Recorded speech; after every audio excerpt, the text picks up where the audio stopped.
My name is Terry Hornshell, United States Marine Corps, Corporal. Sergeant Bernard R. Harvey, United States Army and Michigan National Guard. My name is Robert Chandler. My branch of the service is United States Air Force, and I made it up to Staff Sergeant. Michael Sullivan, I'm E5, United States Army. George William Cans, Specialist Fourth Class, U.S. Army. Jack Oliver, E4, U.S. Army Military Police. Dallas Reasoner, Airman Second Class, U.S. Air Force. I'm Jim Noonan. I was Spec 4 in the U.S. Army and also in the military police. Harold Wagner, USMC, PFC. Cameron Heiser, Specialist E4, U.S. Army. Mike Schuster, E4, U.S. Army, Air Defense Artillery. Dave Hedges, a Spec 4, Army. I was a communications person, and then they put me in as American Youth Director.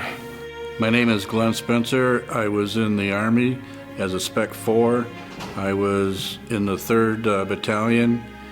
I was an infantryman, and then I went up into Battalion Supply. My name is Mark Henning, and I was in the United States Marine Corps Reserve, and I was a corporal. My name is Michael McKinstry. I was a sergeant in the United States Marines. Gene Peterson, U.S. Navy, and E4. I was aboard a carrier, the big carrier, Enterprise. We was overseas, over off the coast of Nam for a while. I got done with that, and I come back to the States and served the rest of it in the States.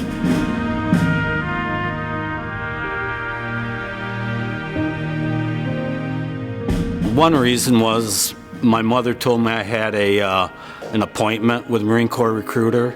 So when I showed up, they said they don't make appointments. So I was kind of upset, signed the papers right then and there, went in. But really, I went in because of my uncle who was killed in World War II. I wanted to honor his memory. What brought me to serve was my cousin, but the reason I chose to serve is because I was brought up that it was my responsibility as a United States citizen to defend my country. Well, my uncle served in the Navy for like 25 years. He was a Chief Master Petty Officer, and I went out and seen him, and he kind of inspired me to go into the service, and so I chose to go in, and I didn't want to get drafted, so I volunteered. Well, I grew up in a time when they had the draft. I was not drafted. My number came up as a low number, so I enlisted. Well, Uncle Sam wanted more men. At first, it was his choice. Once I got there and spent time and got to go to Colorado where it was beautiful out there, I didn't mind it at all. I was drafted, and it wasn't a good time of my life either, because it was 9 months after I got married and 3 months after my son was born. So, well, I needed a little discipline, and I got it when I joined the Air Force. I got a lot of discipline. I got to go overseas. I got to fly, which took a lot of discipline. I was a gunner on an A-20 when I first went in, so I got to see the tail end of Korea, and I got to see the beginning of Vietnam, so I got a couple of nice vacations.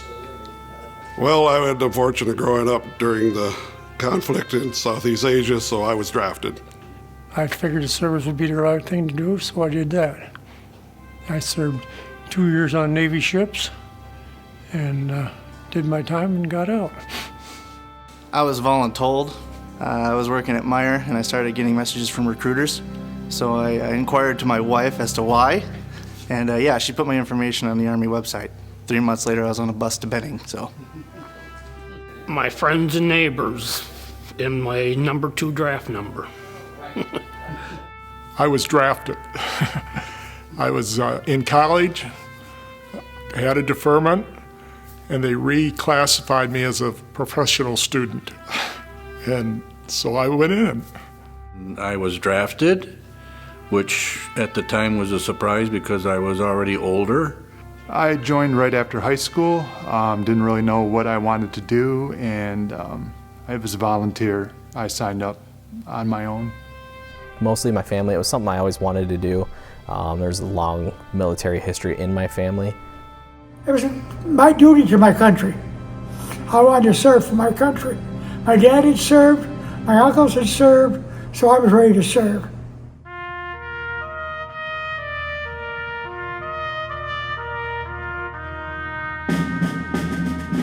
I am proud of what I did.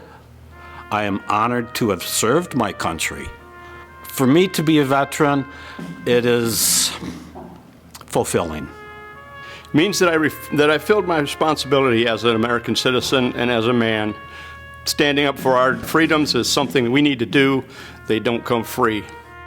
A veteran to me means that you love your country, to serve it, to honor the Constitution, and just love a country. I think it's a commitment to this country, to the great things that the country gives us. Changes your whole life, basically. I'm glad I did it. Would I do it again? Sure I would. I'm blessed to have served. I was against the draft when I got drafted. But after I got out, I was proud that I served and did what I was required for my country. When I look back, I'm glad I served. It was a great adventure. I'm very proud to serve my country, and I think anybody should that can. It's a privilege and an honor, because if you're a veteran, you become part of a group, and only fellow veterans and service members know what it means. It's an experience that I believe everyone should have. You know, it would help this country a whole lot. Well, it means an awful lot, but more so not what I did, but what a lot of the guys that I worked with and met afterwards, what they did. At the time when I was in, it didn't mean much. I just served my time and did the best I could. But since I've been out, and the older I get, I feel privileged that I am a veteran. To this day, there's an awful lot of vets out there that gave more than what I did. It is a privilege to live in the United States for the freedoms that we have, and if it wasn't for our strength in the military and our government, we would not be whom we are today. I just felt it was honored to go and serve my country and possibly protect it if I had to. Being a veteran to me was just being able to give back and serving and protecting the people around me. It means someday kids will not have to go fight for anything. The Rush veterans have already taken care of all of that.